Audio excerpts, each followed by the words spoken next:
Today's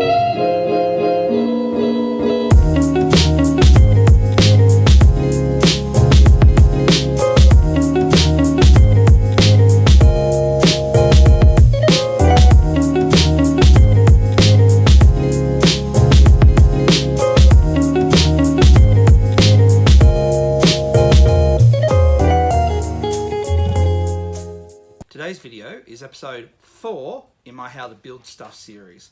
Last episode was about the basic tools that I think you kind of need as a modeler, and I said in that video that I'd be looking at a intermediate video on tools. And I really want to point out, intermediate doesn't mean a skill set, doesn't refer to degree of difficulty. It's just like these are the other things that you could be using if you want to sort of take your model building to the next step. Okay, so these tools I don't think by any means have a skill basis or that they're harder to use than anything else or anything like that. These are more tools that if you want to kind of step your modeling game up just a little bit more, that these are the things that you probably could have in your arsenal. So there's a whole stack of them. I don't want to spend 25 minutes on this like I did in the last video, though you never know, it might actually end up that way. So the first tool that I'm going to talk about is actually something that we all have, and we tend to forget how important these are, and these are these things, your hands. In particular, that part of your fingers there, and your fingernail. These are actually really like the best way to find out things like seam lines and stuff like that. So you can actually rub your finger across the line and you'll actually feel it. The other ones, you rub your fingernail across the line and you'll actually hear it. So we tend to forget like these basic tools that we've been given and invest in like really fancy things when you can actually just use your the pad of your finger, I think that's the correct term for it, and the pad of your finger or your fingernail to actually judge where seam lines are. And as I said, there's a seam line there, and as you can hear, it comes up quite low, and you can actually feel it as well. So intermediate tool number 1 is your fingertips. All right, intermediate tool number 2. Again, you don't need any of these. Your life is not made easier or better, or model making, or get any whatever. They're just things, again, consider it. Is a cutting mat. If you're like me and you want to protect the surface that you work on, you can get mats. Like the mats come in all different sizes. These are A4s. I actually use this one, I bought this one, sorry, for photography purposes because it's blue and it's got the cool lines coming down, all that type of thing. That's a basic cutting mat. And they go through to the big size, this whole table size. It's like an A2 size mat. So these are really good, as I said, for just protecting your surface and cutting. And the other good thing about them is that they come with lines on them. And I don't know if a lot of builders actually use the lines or not, but you can use this stuff for measuring and all that type of thing. Talking about measuring, tool number 3 is things that I reckon you should have is a good ruler, and I prefer steel rulers because if you're dragging a knife along the edge, using a plastic one, it'll eventually ding and all that type of thing. 30 centimeter and a 15 centimeter, or 1 foot, half a foot. Again, these things have heaps and heaps of uses within our hobby. You can even, if you're really clever, put a screw through there, and suddenly you've got a sliding scale for doing angles and stuff like that. So these have a bit of a use, but as I said, tool number 3 I reckon you should have is a set of steel rulers. Tool number 4, I love doing that. 4. I'm so just looking through my pile over here. Tool number 4, I'm going to go with what I call my pokey things. I think every modeler, once they start getting into stuff, should have pokey things. They can be metal, like this purpose-made pokey scribey thing. These are felting needles, I think they're called. I got these from Daiso, and they're like in a packet of 4, and they're really good for like poking stuff. Or the old standby is the toothpick. Again, these are good for uses with decaling, picking stuff up if you're using third-party parts, like the add-on parts. You can actually like stab this into it and manipulate into a place. it's really good just have something you can use to poke things into place instead of decals. Putting, which is going to be something else that we look at, you use a lot of these. And again, you know, quite cheap to pick up. You don't have to get the purpose-made needles like this, and again, this wasn't expensive. You know, from Japan, it was like $5. Tool number 5 that people might not consider is the humble plastic cup.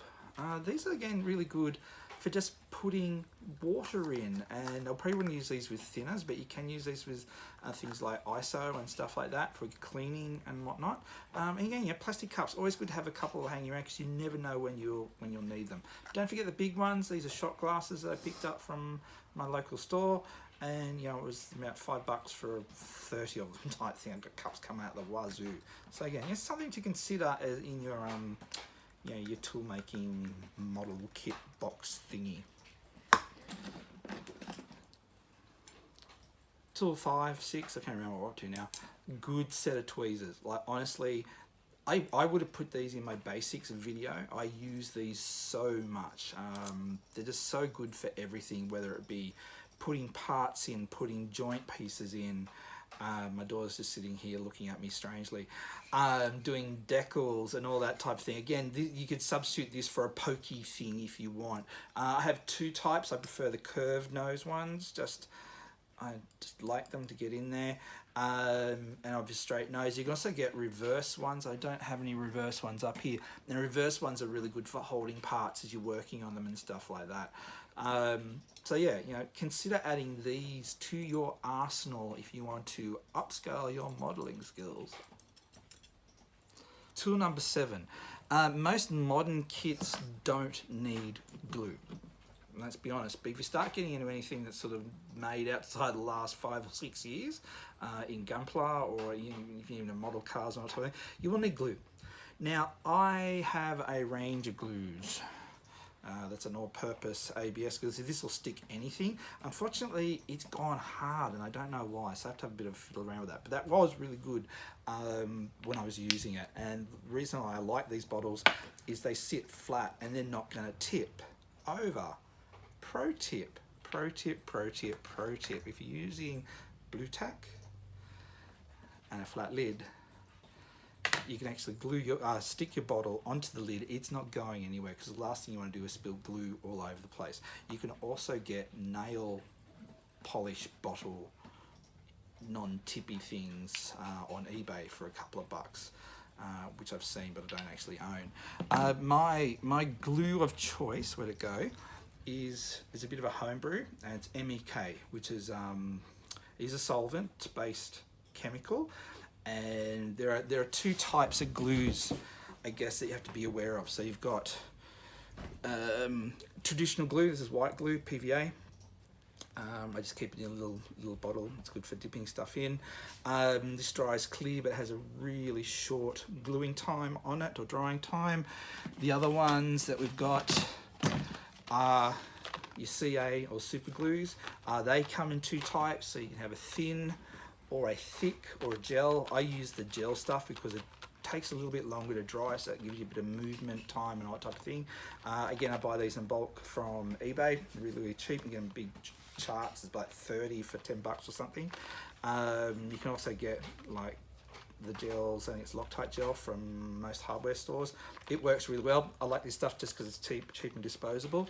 Then you have what we call our cements as opposed to a glue. A cement is actually designed to weld the parts together. It'll actually melt it slightly, stick it together, and then it dries and all that type of thing. Hence me using ma.k. I actually got, I think it's like 2 litres of this stuff downstairs. It cost me about $15. I guess put in perspective, that is whatever that is. I think it's about 30 mil, 40 mil. Can't read. 40 mil. So it's a 40 mil bottle, and that costs $10 Australian. So again, this stuff I like. It dries quickly. It will melt anything, which is what we want in our modeling. And the other thing I like about it is if you sort of get it in other places, it doesn't leave that really weird glue residue stainy thing. Like this stuff's pretty brand. Other brands, as I said, good old SMS, local brand, support local. There's you got your Citadels. Another brand which I actually don't like, but I just bought it because it's a pretty cool bottle, is the Testers. I actually don't like the smell on this one. I think it's quite a toxic smell, and if it doesn't smell good, I'm not using it. I haven't used the Sidell stuff, but it's dried in the bottle, so I could probably chuck that away actually in the bin. SMS has said, do they do a thin cement? I don't know if they ever pursued their thick cement, which was a shame. It actually is not too bad. But as I said, your glues, if you're moving into that side of the modelling, really good to get. If you can get smaller bowls of ma.k, could work.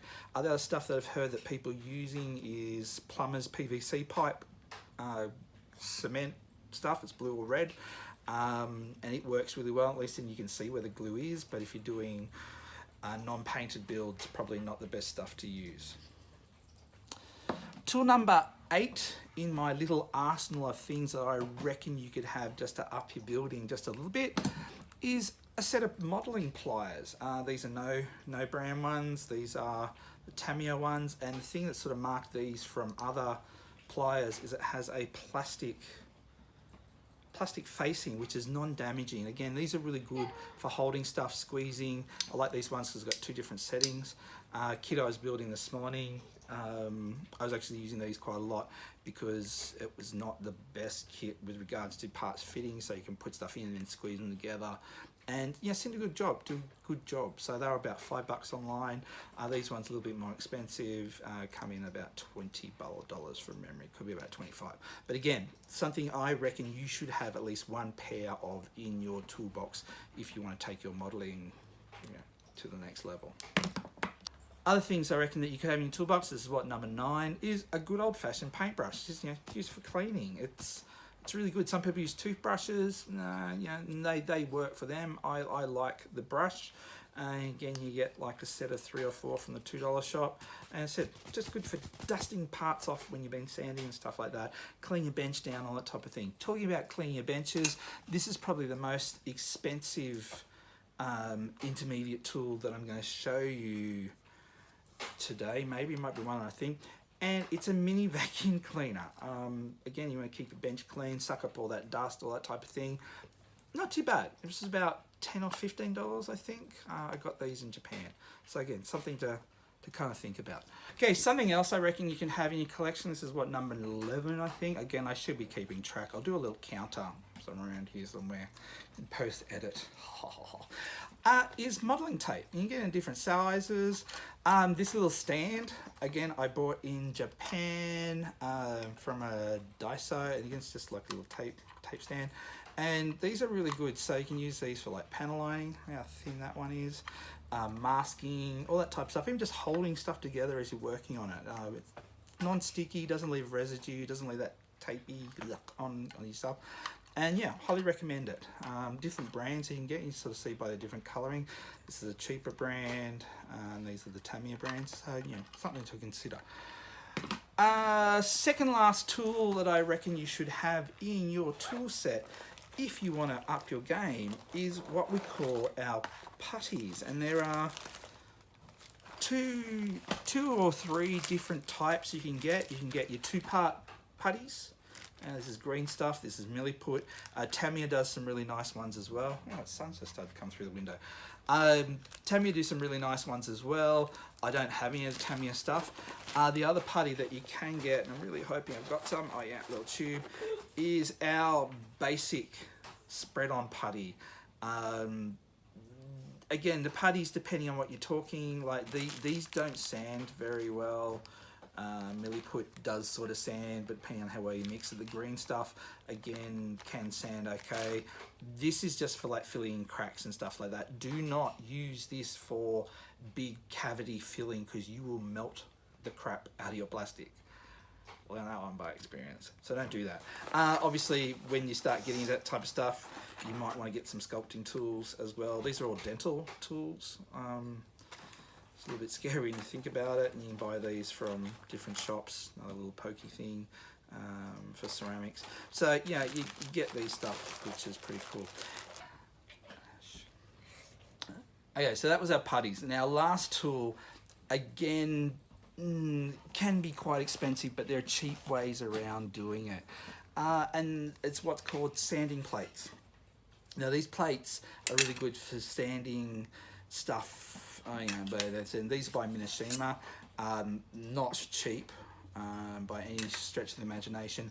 The cheap way around this one would be to either get something like this off YouTube, off eBay. Again, much cheaper than the Minishima ones. Do almost as good a job. I just don't like the little holes in it. These are mainly for sharpening knives, but they kind of do the same job.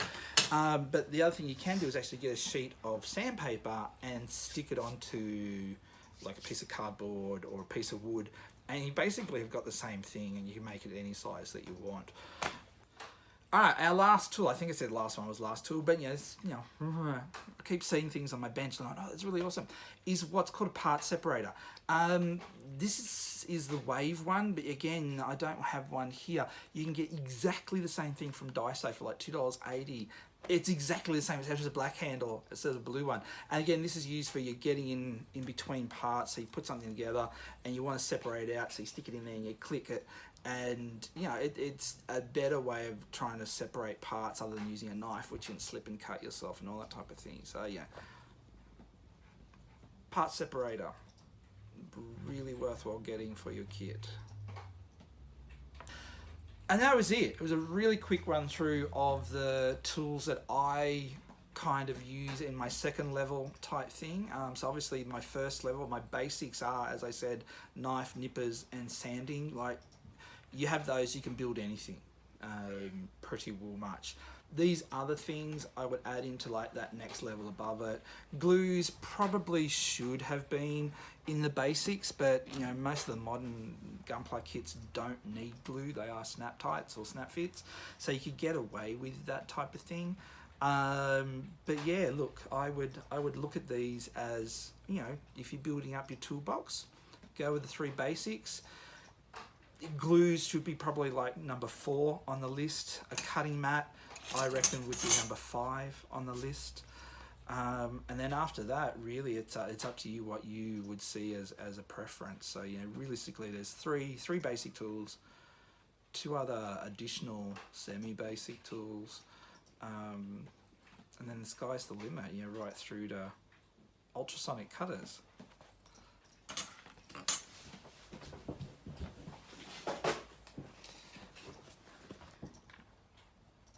The tool you need when you don't really need a tool. So yeah, thanks for watching, guys. Hopefully that was a little bit of help, a little bit rushed. See you on the flip side.